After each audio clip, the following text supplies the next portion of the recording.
pretty dramatic step by Facebook. Kurt, the New York Post is a mainstream publication, even if you don't necessarily agree with the tone, and certainly not partisan like some other papers and publications are. What do you make of this move?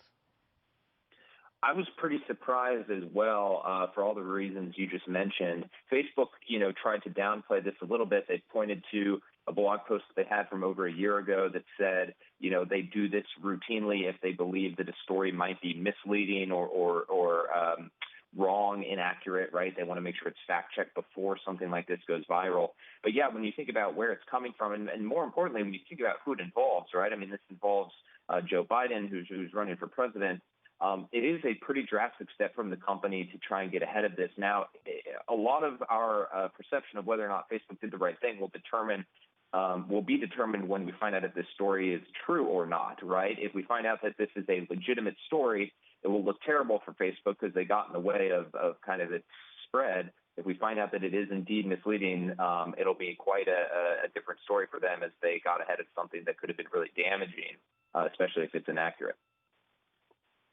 And to clarify, the Post is reporting that emails purportedly show that Hunter Biden, Joe Biden's son, introduced him to a Ukrainian energy firm, which contradicts what the vice president has said. Bloomberg hasn't independently verified the authenticity of the emails that the Post claims to have seen.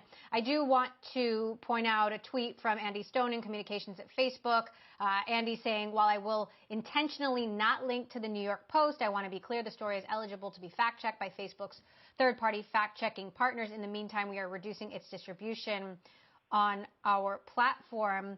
It's going to get bonkers as we get closer to the election. What do you make of this in the context of where we are now, 3 weeks away?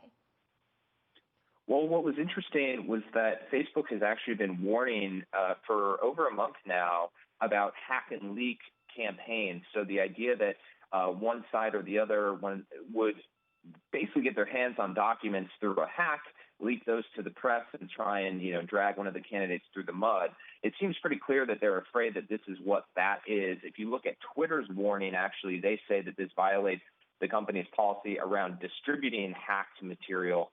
So in some ways, these companies saw this coming, right? They had policies in place to deal with stuff that does get hacked and leaked.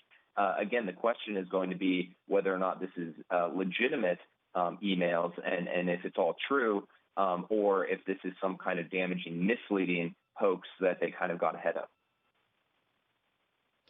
Talk to us about how Twitter has responded. They've put the story behind a warning, but haven't blocked it or anything like that. Where does Twitter stand in relation to what Facebook has done?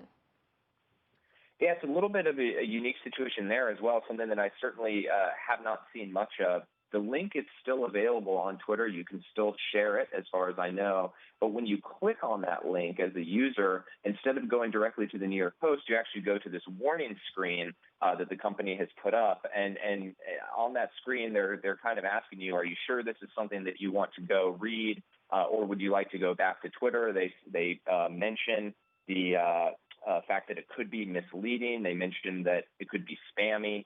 So they're kind of trying to prevent people from seeing this story, but they're not doing it in the way they usually do, which is where they add a label directly to the tweet. In this case, they're kind of throwing something up in between Twitter's website and the New York Post website. Now, in the last few days and weeks, Facebook has taken more dramatic steps. The Holocaust denier situation, cracking down on anti-vax ads, banning QAnon. Do you get the sense that their position on free speech is fundamentally shifting, or that this is only an election-specific moment and that after the election they'll be more liberal with these issues? I think you're asking the question we're all asking as people who have covered this company now for a couple of years and wondering why this is all kind of happening at one time. The one thing that Facebook will say, and I do think it's a valid explanation, is they oftentimes have pointed historically to this idea of real-world harm. And they've said if something on our service can cause real-world harm, we'll take it down. And when you look at how things have evolved over the last month or two with QAnon, with the president and his son, for example, calling for people to go kind of police the polls, when you look at the discussion around a vaccine, not just for the flu, but obviously for the coronavirus at some point in the future, you can see where this type of content could be used to cause real world harm, right? If QAnon is allowed on Facebook and there's violence around the election, that could then be Facebook's fault. And so I do think that they're looking at how is this stuff playing outside of the service. And I think that's driving a lot of these decisions right now, certainly with the election upcoming. And I think that that's probably the most likely explanation for why we're seeing a lot of this happen today.